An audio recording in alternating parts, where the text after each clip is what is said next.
दोस्तों, भोलेनाथ की महिमा को कौन नहीं जानता। धार्मिक ग्रंथों में भी इसका उल्लेख मिलता है कि जब जब देवता और मनुष्य ने शिव को पुकारा, वह उनके कष्टों को दूर करने के लिए दौड़े चला है। शिव पुराण में एक कथा यह भी मिलती है कि तीनों लोगों को दानव से बचाने के लिए उन्होंने भगवान विष्णु के पुत्रों का भी संहार किया।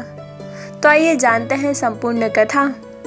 शिव पुराण में कथा मिलती है कि अमृत मंथन के दौरान समुद्र से निकले अमृत को धारण करने के लिए देवता और दानवों के बीच भीषण युद्ध हुआ। इस पर विराम लगाने के लिए भगवान विष्णु मोहिनी का रूप धरकर पहुंचे। दानवों ने जब मोहिनी का इतना सुंदर रूप देखा तो वह सब उस पर मोहित हो उठे। मोहिनी का रूप बनाए हुए भगवान विष्णु ने दानवों को छल से अमृत का पान करने से रोक ही लिया। इससे दुखी होकर दानव फिर से देवताओं के साथ युद्ध करने लगे, लेकिन उनकी एक न चली। अपनी हार देखते हुए दानव पाताल लोक की ओर गए। श्रीहरि विष्णु भी उनके पीछे वहां पहुंच गए।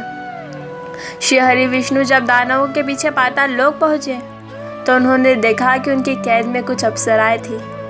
वह सभी शिव भक्त थी। भगवान विष्णु ने उन्हें दानवों से मुक्त कराया। उनके अनुपम मनमोहक छवि को देखकर सभी अप्सराएं उन पर मोहित हो गई। अप्सरा ने भगवान शिव की अनन्य भक्ति की, साथ ही वरदान में विष्णु जी को पति रूप में मांगा। भोलेनाथ ने माया रची और भगवान विष्णु को उनका पति बना दिया।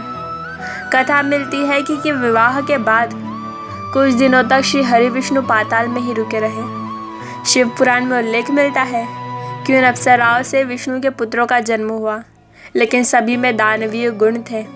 धीरे धीरे उन पुत्रों ने तीनों लोकों में आतंक मचाना शुरू कर दिया। देवता मनुष्य सभी परेशान होकर भोलेनाथ की शरण में पहुंचे।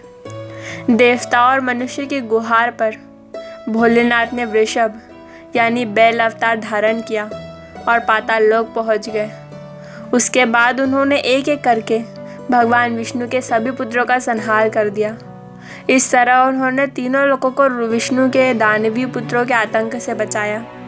शिव पुराण में आगे कथा मिलती है कि जैसे ही भगवान विष्णु को वृषभ द्वारा अपने पुत्रों के संहार की खबर मिली तो वह अत्यंत क्रोधित हुए।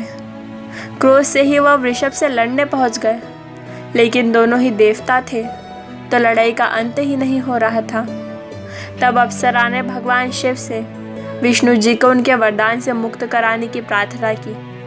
जैसे ही श्री हरि अपने वास्तविक रूप में आए तो उन्हें संपूर्ण घटनाक्रम का बोध हुआ।